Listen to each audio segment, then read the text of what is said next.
જય શ્રી કૃષ્ણ. અમિધારા કુકિંગમાં તમારું સ્વાગત છે. આજે હું લઈને આવી છું બાજરાના રોટલા.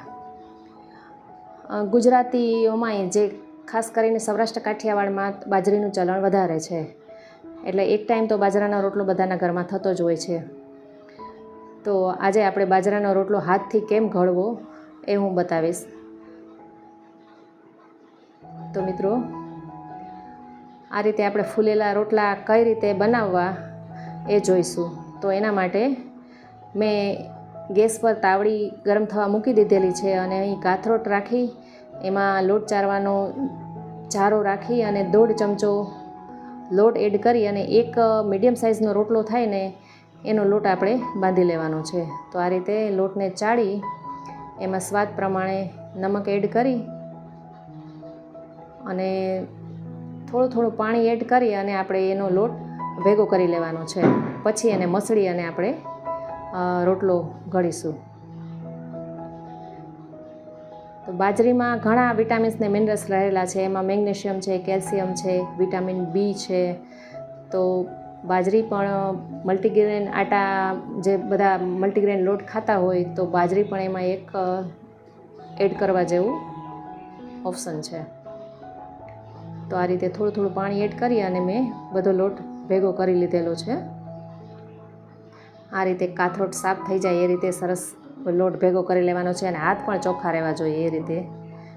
તો આ રીતે આપણો લોટ મેં ભેગો કરી લીધો છે અને હવે આપણે હથેળીના પાછળના ભાગથી અને આંગળાની ટોચ એમાં પાણીથી આપણે ભીના કરતા જઈશું અને સરસ મસળતા જઈશું.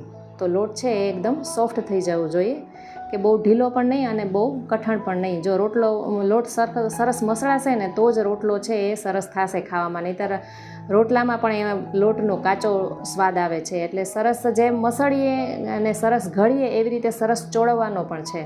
તો આ રીતે બંને હાથ મેં પાણીવાળા કરી અને આ લોટનો ગોળો છે એ હાથમાં લઈ લીધેલો છે અને હવે હથેળીની મદદથી ટીપી અને થોડો એને આ રીતે વચ્ચે ભાગ થોડો ઉભરેલો લાગે અને આ રીતે હું એક ફ્લેટ કરી લઈશ.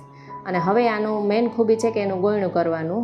આ રીતે ગોયણું કરવા માટે આપણે 3 આંગળા પાછળ રાખીને સપોર્ટ આપ્યો છે, નીચે એક હાથ છે સપોર્ટ માટે અને ઉપર એક આંગળી છે અને અંગૂઠો છે એને આગળના ભાગમાં રાખી અને સરસ ગાડાના પૈણા જેવું ગોયણું કર્યું છે. તમે જોઈ શકો, આ આગળનો ભાગ છે તો આ રીતે, અને આ પાછળનો ભાગ છે.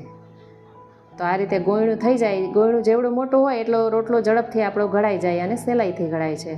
તો આ રીતે હથેળીની ટોચનો જે ઉપર અંગૂઠા પાસેનો ભાગ છે એનાથી દબાવી અને આપણે એના કાંઠાએથી ઘડવાની શરૂઆત કરીશું, જેથી કરીને રોટલો છે વચ્ચેથી પાતળો ન થઈ જાય અને પડી પણ ન જાય. આપણે નવા શીખતા હોય તો રોટલો વચ્ચેથી આછો થઈ અને તૂટી જાય છે, પડવા માંડે છે. તો આ રીતે પહેલાં કાંઠા આપણે એના ઘડી લેશું અને પછી હાથની હથેળીની મદદથી જો આ રીતે આપણે વચ્ચે પણ એને ઘડી લેશું એટલે સરસ રોટલો છે આખો એક સાઇઝનો જ થઈ જાય, ક્યાંય જાડો કે પાતળો ન રહે. અને મેં તાવડીમાં લોટ નાખી અને ચેક કરી લીધેલી છે. આપણી તાવડી ગરમ હતી એટલે હવે પછી થોડો મીડિયમ કરી ગેસ અને આ રીતે આપણે એને રોટલાને પલટી લઈશું.